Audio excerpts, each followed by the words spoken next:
छत्तीसगढ़ का पाटन विधानसभा high profile seat है। मुख्यमंत्री भूपेश बघेल का विधानसभा क्षेत्र होने के साथ विजय बघेल का यह संसदीय क्षेत्र है।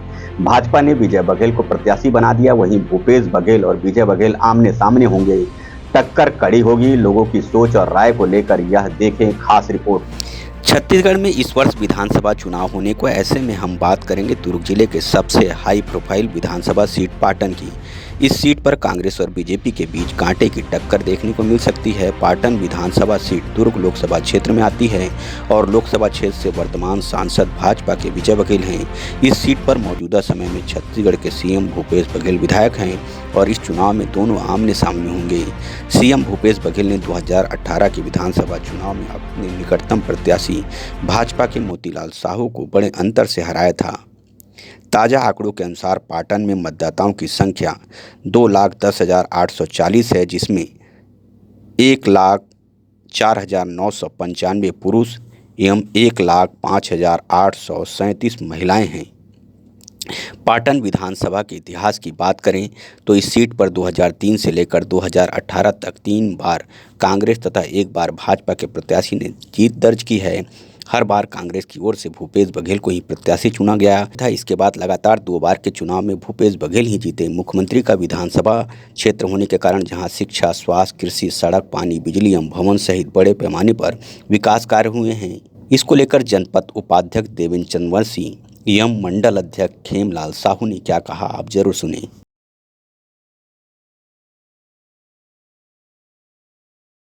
पाटन विधानसभा निसंदेह पिछले 15 वर्षों से यहाँ बीजेपी का शासन जरूर था, लेकिन भूपेश भैया पिछले 40 साल से यहाँ की राजनीति में सक्रिय रहे निरंतर।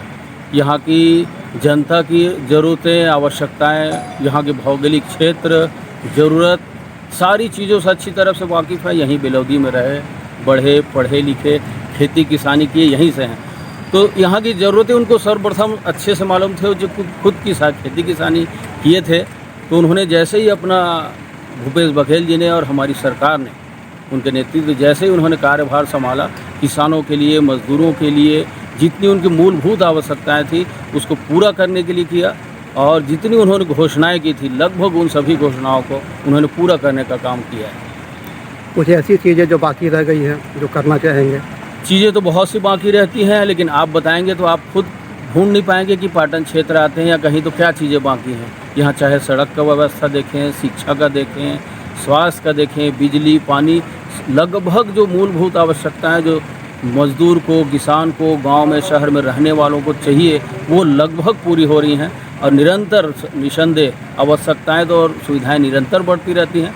अब ये तय है कि भूपेश बघेल जी के नेतृत्व में अगला कांग्रेस सरकार बनना ही है, और ये आप देखेंगे पिछला अगला जो आने वाला कार्यकाल है 5 साल का, निसंदेह छत्तीसगढ़ देश के सबसे पहले नंबर में हर एक चीज़ में राज्य हमारा होगा। मैं खेमलाल साहू भाजपा मध्य मंडल का अध्यक्ष हूँ, और जैसे कि आपने कहा कि पाटन को किस दृष्टिकोण से देखते हैं, तो मैं तो यही कहूँगा कि यह विधानसभा जो है मुख्यमंत्री का विधानसभा क्षेत्र है, और यहाँ पर विकास की बातें कहकर जो उन्होंने सत्तासीन हुए, मुख्यमंत्री बना, तो क्या देखते हैं कि उन्होंने आने से पहले वादा किया कि हम 36 घोषणा उन्होंने किया था अपने जन घोषणा पत्र में, परंतु आज धरातल पर देखते हैं तो ऐसा कोई भी घोषणा नहीं है जिसको 100% जो अमली जामा पहना हो और आम जनता को जिसका फायदा हुआ हो।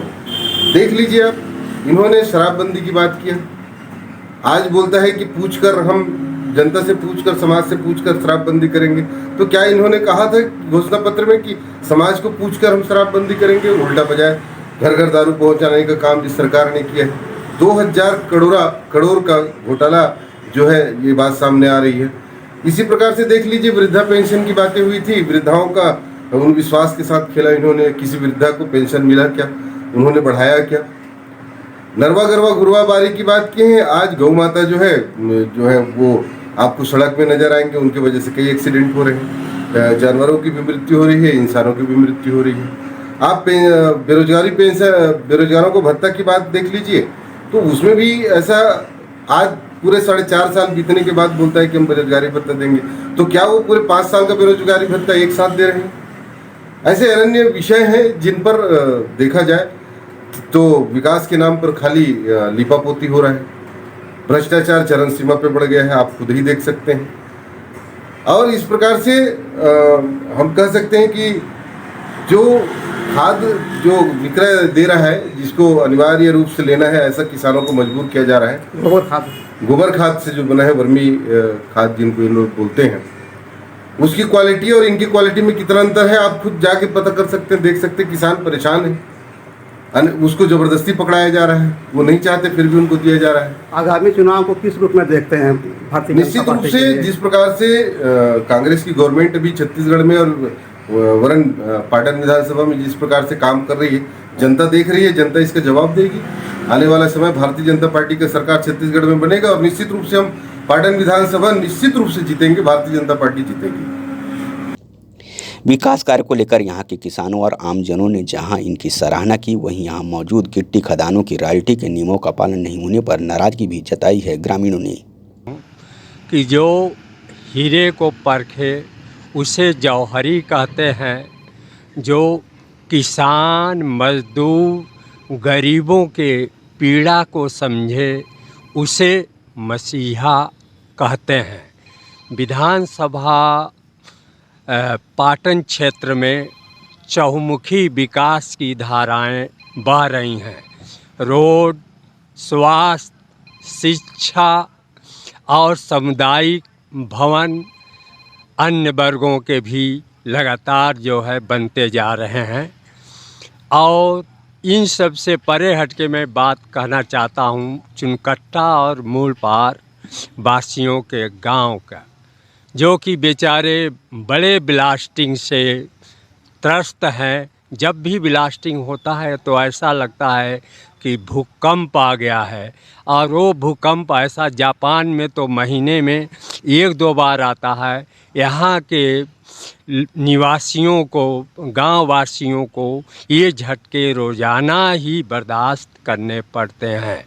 उसके धूल दस्ट से लोगों का स्वास्थ्य पे बुरा प्रभाव पड़ रहा है और मकानों में दरार आ चुकी है।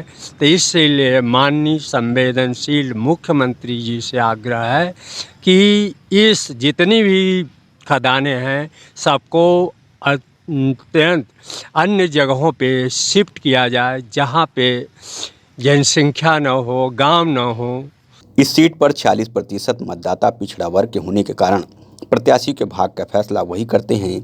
इस विधानसभा के ग्राम चुनकट्टा तथा मुड़पार आदि गांवों में गिट्टी खदानें हैं, जिसकी वजह से वर्षों से चली आ रही समस्या भी जस की तस है।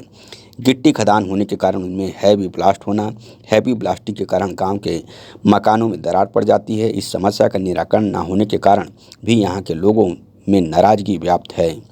अब देखना यह होगा कि लोगों को होने वाली इस तकलीफ का असर आने वाले चुनाव में कितना पड़ता है। पाटन से प्रभात टीवी के लिए राजकुमार सिंह की रिपोर्ट।